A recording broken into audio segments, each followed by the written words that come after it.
Every moment spent with the Johns has enriched my life. Observing Yvonne and Virgil's passion and living out their native culture and teaching others is something that you see less and less of.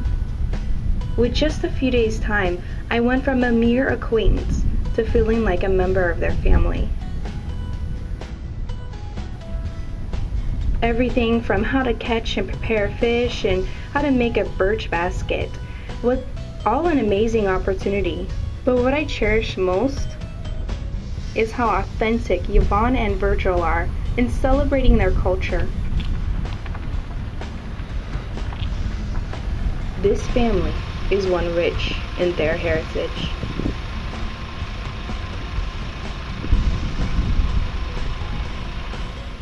I will never forget it. Even now, my mind drifts back to our first meetings and the smell of the birch smoke.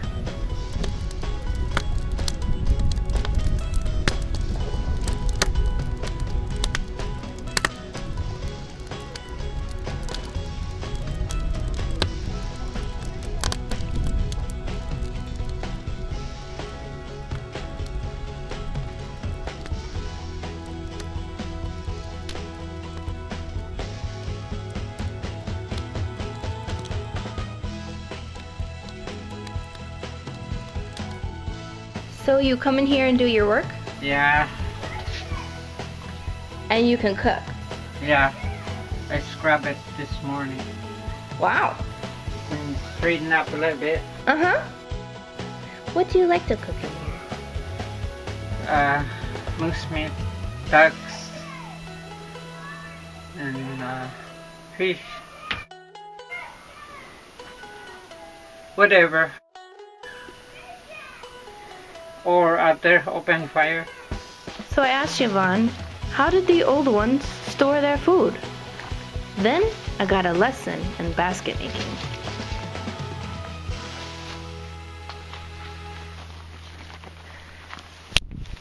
How far back do you normally have to go to find Willow? I'll show you. My exercise walk over here. Exercise walk, yeah. Yeah. Find willow. Over here, a rock willow from neighbor. Sure. Oh, yeah.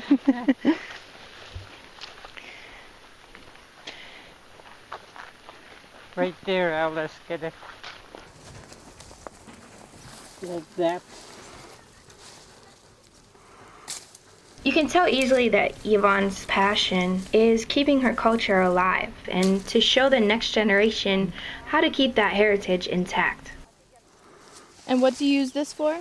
Around the rim. Around the rims Yeah. of the But I'll baskets? show you. I just want to know which one I'm gonna use.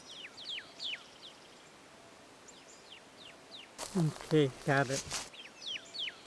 Alright. Thank you. That's it, I guess, for now. Do many other people in the village make baskets? My sister Joyce. Yeah. So with baskets you use birch, willow, Tree root. and tree roots. A Yeah. special kind of tree root? Yeah, like that. Spruce. Spruce tree roots. Yeah, you go under. You get that big tree out yourself?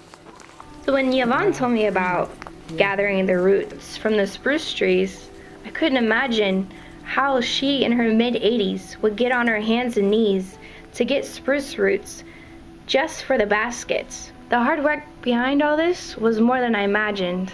But Yvonne, she's a strong one. So you gotta peel this bark. You see it? And what is the willow used for in the basket? Around the basket rim. To hold it together? Mm-hmm. Some use it like that with bark there. So let me peel. You like that look better. Mm-hmm. Who taught you how to make baskets? All at a basket. I stayed in camp with her and took care of her and take care of her fish, you know, and make smoke on her and put it away. I took care of her, clean her tent, because she's very, very sick. And make her steam bath, cook.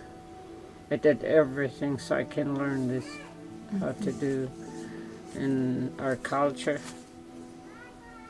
Could learn our way about food and everything. And what was your friend's name who taught you how to make the baskets? Her name, Jessie David. It's Jessie. Roy David, Mom. She passed on years back. And I'm glad that I learned it from her. And I have all the background story about this birch basket, their story food away, and use it for a lot of things. The other lady, she's probably about 100 years old at that time, that tell me story about how they store food away in this basket. And what types of food would they store? Fish oil, moose meat, blueberry, cranberry, salmonberry. And can you tell me a little bit about cooking with the baskets? They gotta heat the rock, and after nice and red hot, then you gotta have water, food and water, and then put the rock in there after you heat it up. Before it cool off, you got remove it and put another one in there. Keep it warm, Yeah, hot. until it's boiling. Yeah, this one, you know, when it's done, hours, 20 minutes, Yeah. put down. And in the old days, they would cook their food in these. These were their pots and pans. Yeah. I don't know where I put my knife. Oh. Thank you.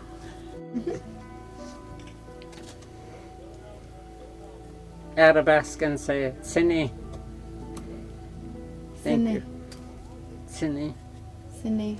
That means thank you. How would you say this in your language, what you're making? Kintak. Kintak. You say it. I split it to make it so it could bend over. I used to use the straight willow like that. You're getting it as straight as you can. Pretty close. Oh. Now I put clothespin. What would they use back in the day? No, no clothespin. They put stitches on. Easier now, huh? Yeah, that's Yes. easier. Faster.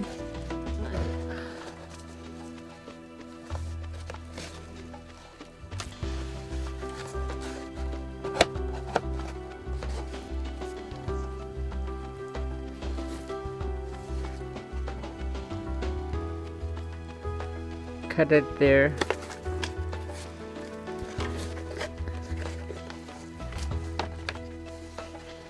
Now get it ready for stitches. How do you make the string? That's what I say. We pull it and split it and we roll it to put it away. What is that made out of? This one? Tree roots. Is there a certain type of tree you use? Spruce. Spruce trees. So somebody will go out and dig up a spruce tree. Yeah, that'll work. And I use this design for basket too. With it, Why do you like them? so it don't break. See it, you won't. So they're more pliable. Yeah, it'll break. How long do you let them soak for? Not too long. As soon as it gets soft.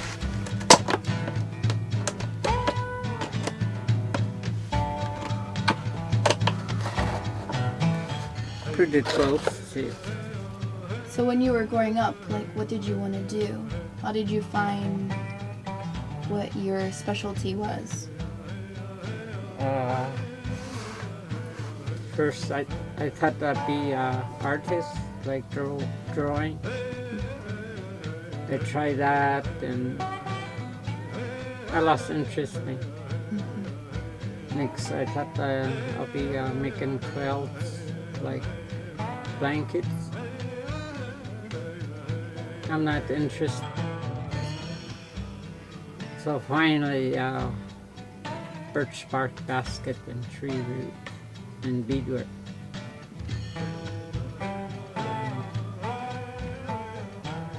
Mittens, mucklucks, slippers, vests, jacket. I did all those things, and I finally know what I want in my life. For me.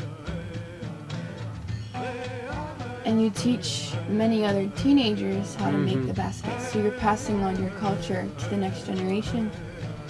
Yeah. That's what I do. Mostly around here, hardly anybody show up from telling at a basket. But I show people like you. I show them.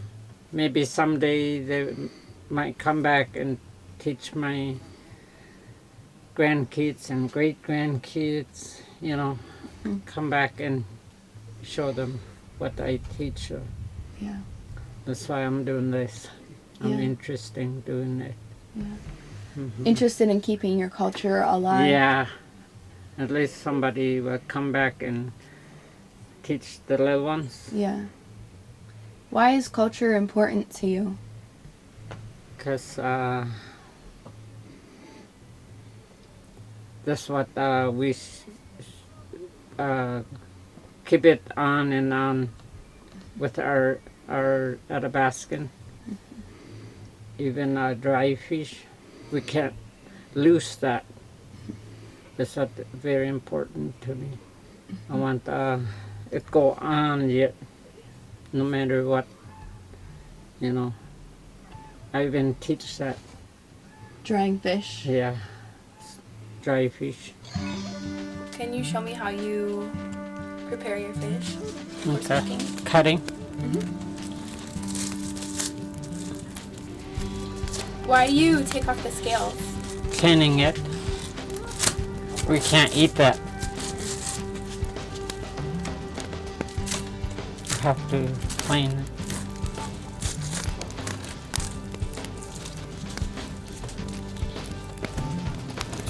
Fish knife. We call it. Yeah. Bedsal. Bedsel? Yeah. That means fish knife. And I made that with a mouse horn handle here. You made that knife? Mm-hmm. Wow, that's awesome. I make my own. You always make your own knives? Yeah. So who taught you how to prepare a fish? My mom and dad. I don't remember how old I am when I cut this fish. Very young. We gotta handle, learn how to handle knife. Yeah. Cut the head off now.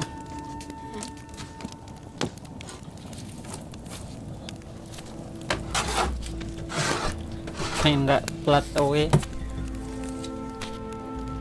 It's the back side we do first. That's how I've been taught.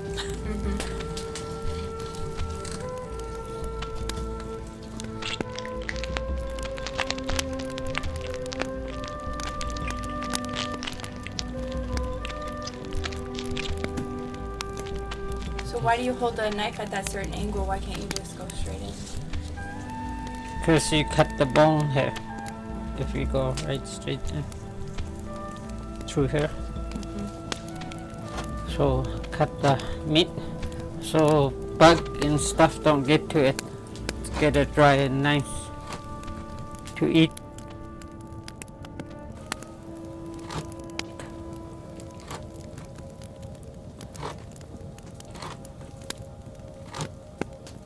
And a little bit thick here, so we have to cut it there And make it like thinner. that. Yeah. And it'll be like that. So growing up, you had a smokehouse. Yeah.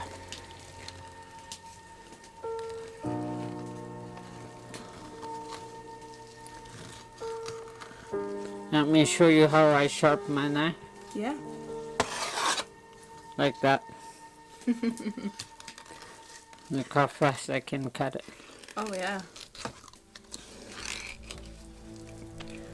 Look at top like that too, to sharp knife. Good dry place like that. And you scrape it. Mhm. Sharpen it. Yeah. How old do you think that knife is? This? Mhm. About 20 years now. Cause I put some away. Yeah. How did you make the blade? With fire plate, this one. I shape it like that with fire, only fire, all handmade, and sharp it after Oh yeah. both sides. Now, what do you usually do with the inside with that part of the fish? This stomach, we eat that and make fish oil, and we move this, the little green stuff, Mhm. just pinch it. Take it out. See? Mm-hmm.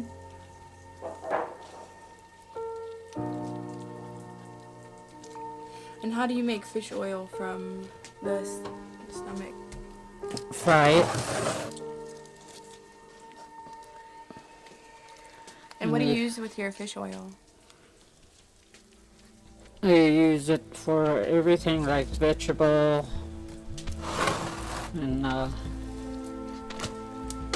carrots turn out, and cabbage, lettuce, all the vegetable. You eat it with fish oil. And moose meat, dry moose meat, you eat it with. And Dipped in oil or yeah, dip it in soaked in oil. Yeah. Or macaron. Macaroni. And with fish oil, we fry biscuits and stuff. Yeah, it's good for everything. Cut it like that, very narrow over here, Tetland, because it's too hot. If you didn't cut it right, it'll turn darker, black And it would spoil. or green. Yeah, it'll spoil. You can't eat it. Oh, this makes it dry faster. It don't taste good. So after you hang it up, what do you do with the fish to dry it? We keep turning it about 3 times a day, so no bugs or anything get to it. And how long does it take to dry it, a fish normally? 3-4 days, and hang it like that. Okay. I'll let you cut. Here's the knife, And and then hold the hit. hold it Just right here? no, you cut your hand like that. Okay. Or it's like start from here. From here? Taking off all the scales. Yeah. Third away in that. I'm not supposed to do it that way. Uh-huh. Okay, so I just push hard. Yeah. It normally takes you just a few seconds to scale the fish. Okay. Cut the head out. So that's all done now, scaled. And how do I cut the head off? I thought you watched me. Had you? Okay. Cut the neck off. Okay, so start right here Mm-hmm. and then go to the right. Oh gosh, you No, push hard. straight down. Straight down? Yeah. Oh jeez. Don't cut your finger. This is harder than it looks. Where's your joint, little buddy? Right here? Right there. Oh, okay. I think it's farther back. Tell me where it is. Okay. Straight down. Put your knife. Straight down. Yeah, like that. But it's hard. Oh. Oh, okay. You got it. Now what do I do next? You feel the bone as you cut. Feel it. Oh, yeah, I feel that. Okay. Yeah, move your hand away. How many fish did you have to do before you were a professional? I don't know. I start out with this tiny fish. Just put your knife sideways and cut the meat. We're gonna have a fun time eating this fish. Okay. Cut it there. Just the skin only and curve there. It gets slippery. Okay, now. See the ribs there? Yes. Okay, so just fillet it open a little more. Mm-hmm. Okay.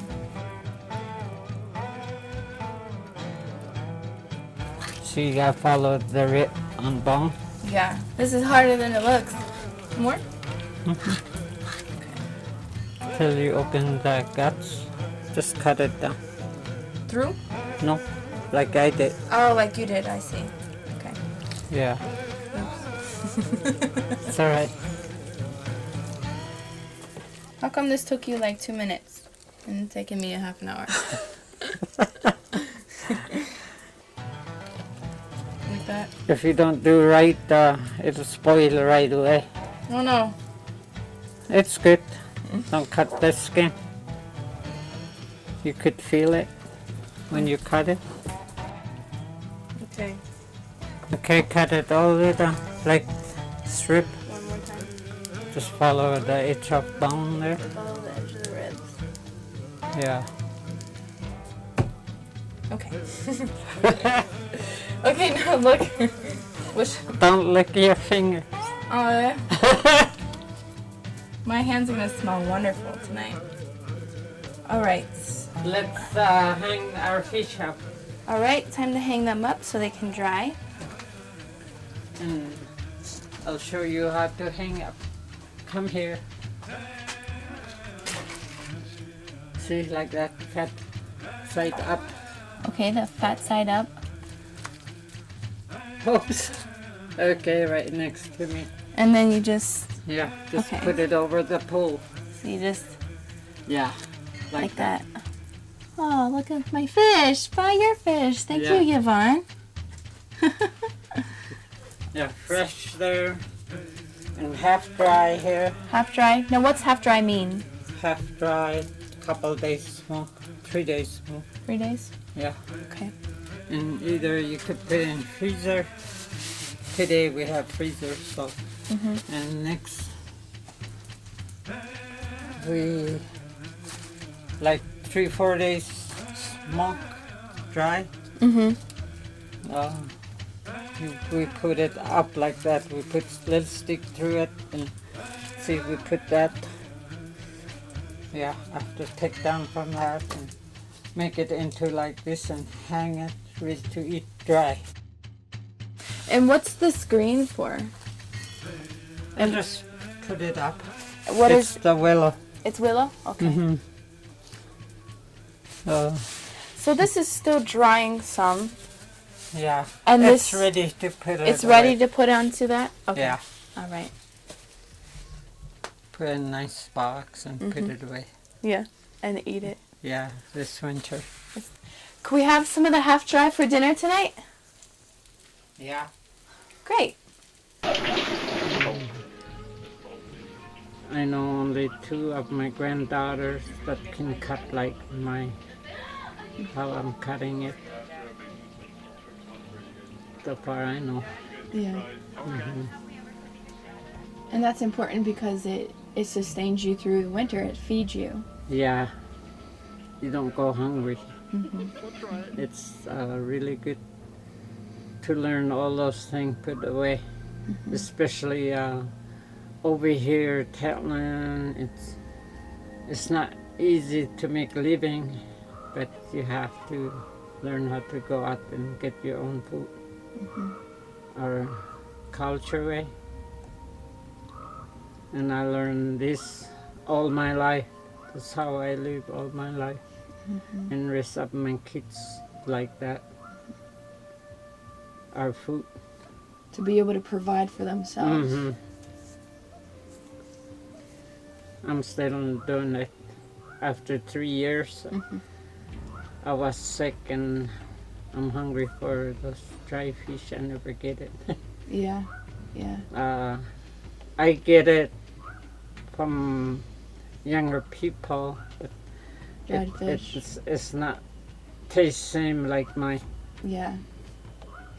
I don't know, but It's the way you cut it and stuff that makes it. Probably they're using different wood and the stuff. wood. Mm-hmm.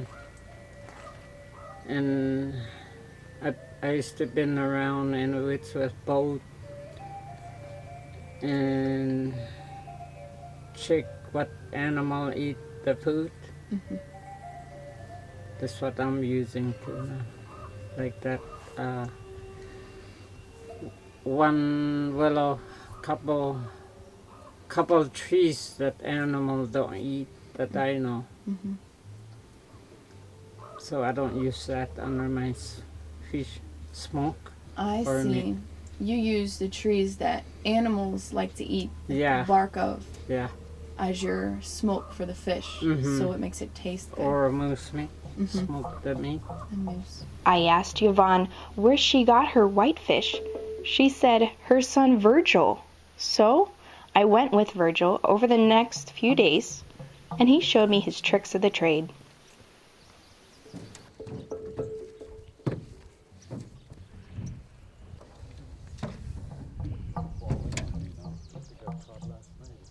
When the fish are running, Virgil's net will be full of hundreds of fish and have to be checked every hour. How this one got tangled.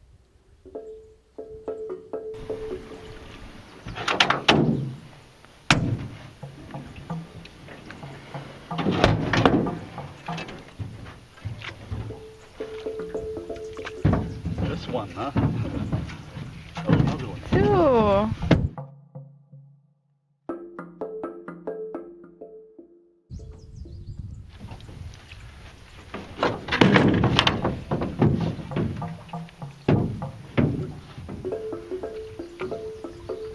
More two.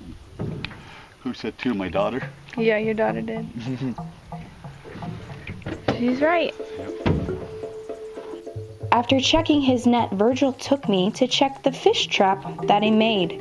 So he got his wheelbarrow, and we headed towards the creek. We checked the fish trap over the next few days.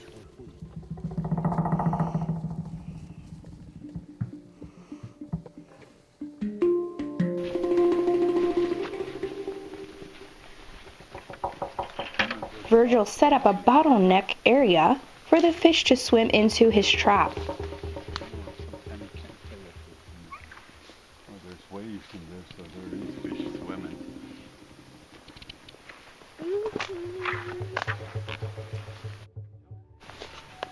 Not really. There's nothing there. There's one.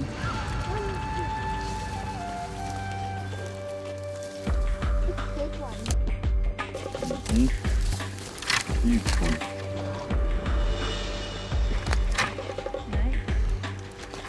And it's early, so. One. Oh, I said I got on About 11:30, we'll have about 14 or 15 at a time. He told me the fish run is just a few more days away. When the water warms up, the fish come down the creek and are caught in the trap. Virgil's son and daughter enjoy being Dad's help with catching the fish.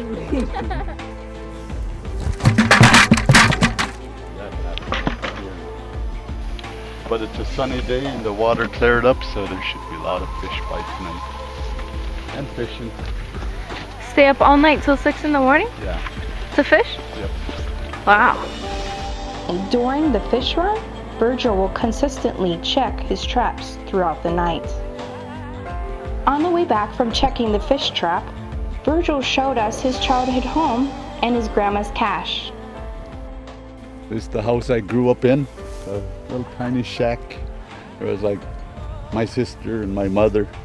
And I don't remember too much about it, but I remember it was cold. Had to get a bell fire in there, but it was our home. And I think we moved out back in 1971, and we moved into our new house, which seemed like a mansion to me. But this home was an awesome home, and that's where I grew up. And probably my mom can say more about it, but I don't remember too much about it. But I remember we grew up.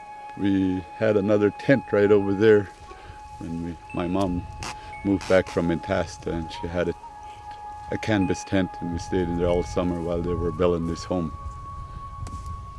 Okay, this cache right here, and what we use it for is like for our dry goods, for berries and dry fish, dry meat, and it belonged to my grandma Jessie, and it's been here before I was born. I'm not too sure how old it is, but that's what we use for storing our food.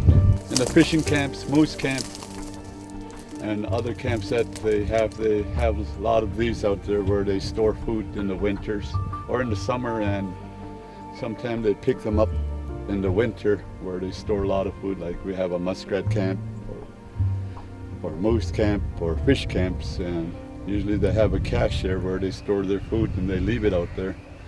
And usually it's way high where no bears or anything could get into it, or we have metal where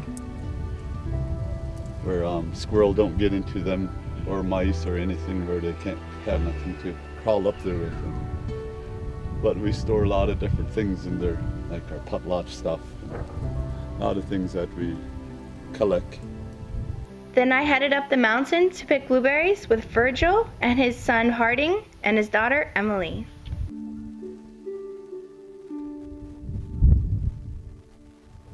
Yeah. Okay, the berries, we save it and preserve it, and save it for winter time, and we would just cook it and eat it, probably with pancakes or moose meat. And it's good for like medicine too. Eat it, keep you healthy. It's got good vitamins. It's all natural. There's no pesticide or anything in it. It's all just naturally grown. We cook it with pancakes or eat it with fish oil and different things that we make a blueberry pie. What other kind of berries? There's cranberries, there's high bush berries, and raspberry, and blackberry, and a lot of them I don't even know name of them. But we pick about 5 or 6 different kind of berries, and each of them is for different purpose. Like we pick rose hips and we mix it with cranberry and we eat it just for the taste, and it just tastes sweet. It's awesome in this winter time. We cook it with our dry fish or dry meat, or different kind of meal that we have. We have it for Thanksgiving, Christmas dinner, New Year's dinner, maybe even birthdays, different kind of celebration, or even during potlatches we excuse me, share our food, or we pick it to trade others with other people.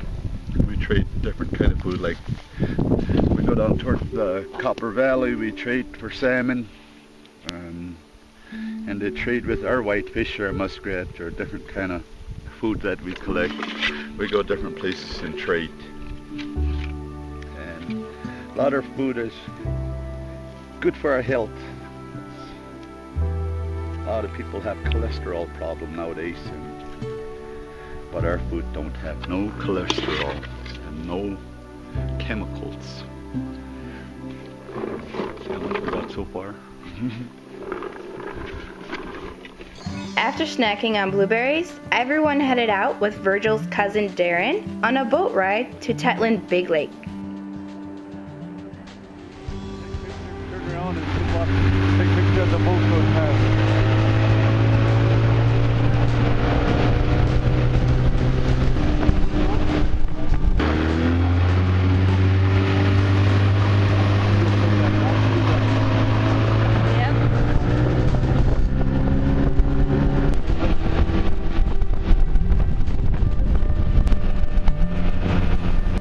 The spruce forest surrounded the riverbanks.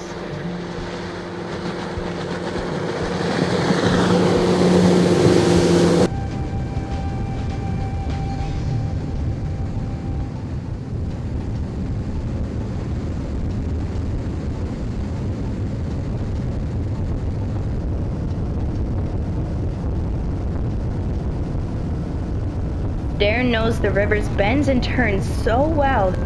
He got us to the lake safely in no time. Okay, we're in Tetlan Cultural Camp, which they use like maybe once a year, probably for 7 days, to teach the children how to skin moose and hunt ducks and how to live off the land, and they teach them how to survive out here and how to do our Athabascan cultural activities that we live by, and for hunting, fishing, and to gather food, berries and duck, and that's where we hunt moose. And we're at the Tetlan Big Lake. We trap from Tetlan up to Tetlan Lake, and we have a huge trap line made my cousin Darren, and sometimes we take turn checking it, and we use from size 1 trap to size 4, and we use conibears and snares, different size of snares for link, wolf, and what we snare for is most are wolves and link, fox, and sometimes rabbits and other small games that we can catch in the snares. And where do you set your traps? In the valley up there, we trap up through there. We can go through there, or we come back through there, and that's it. Go to the Tetlan Road, or we come back this way and go around the lake, the big lake, and have trap all around the lake. And there's different trails that we go. There's Tanacross Trail, Mentasta Trail, and many other places that we trap. But some places we don't trap because it belongs to other tribes in the ville, and we always have respect for their area where they trap, and we don't go into other people's area unless we get permission from them or we travel with them. With some of the furs we use for arts and crafts. My mom made like marten hats and gloves, and she used a beaver for patterns of gloves and hats and different things. And like we get moose, she would tend to skin and do beadwork and make other arts and craft, and a lot of it we use for ourselves, and some we use it to bring some income in. A lot of the food we gather, we have pretty much everything that we really need, that we can live off the land. But a lot of the meat we get off our own land or trapping. Basically where I learned to trap is from my mother, but she's an awesome woman that showed me everything. Yeah, she taught me basically everything I know in the culture-wise, and the language, and the snaring, the hunting. We grew up in camps, and like I said, I used to hate it in the camps, but today I enjoy it because now I know what to do, how to survive, and I probably would survive out here if I have to. But I'm thankful to her that I know a lot of things today. This island is called Dot's Egg, and that's where a lot of people from the village come out hunting for moose, and in the springtime they come hunt for muskrat, and also in the winter we come up here for caribou to hunt on this lake. And up there on the mountain, that's where they hunt for moose too, and which they call Koskay. And my cousin Darren said it was translated to salmon berries. That's where a lot of salmon berries on the ground. And I've been coming up to here basically all my life, about 45 years probably. And I'm older than that, but I've been up here for about 45 years. And my kids are new here, and their first time up here, and so I'm explaining it to them what the island is for. And they stop here and they hunt drink tea, have their lunch, and they hunt for many different things, or they even stop here just to warm up because sometimes the boat rides are very cold. But it's an awesome and beautiful country to stop and look and hunt.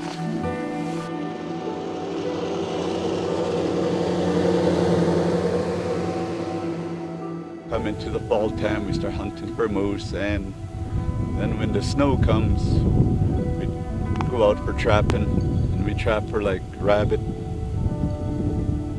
lynx, wolf, foxes, and some of them it's for food, and some of the things are for fur and for financial that we could get by. Good. And like, where do you go? I go to, like each one of us, we have our own traditional area that we go. We got different clans that each family have their own area, and like mine is called like Logan Lake or Up Big Lake. It's the first corner area. That's where we trap my family. And we have a big lake that we call Mountain Shoal, and there's two creeks that flow out of it. One is going in and one is coming out. And one is the Last Tetlin Creek, they call. That's the first village before, and Tetlin was the fish camp. And the creek that flow down to the Tanana River, and it flow all the way down to the Yukon. And we're called like in the south central of Alaska, right near Tok. Our people, we call Tetlin, which means Tetlin people. We have, in the tribal, we have like 760,000 acres.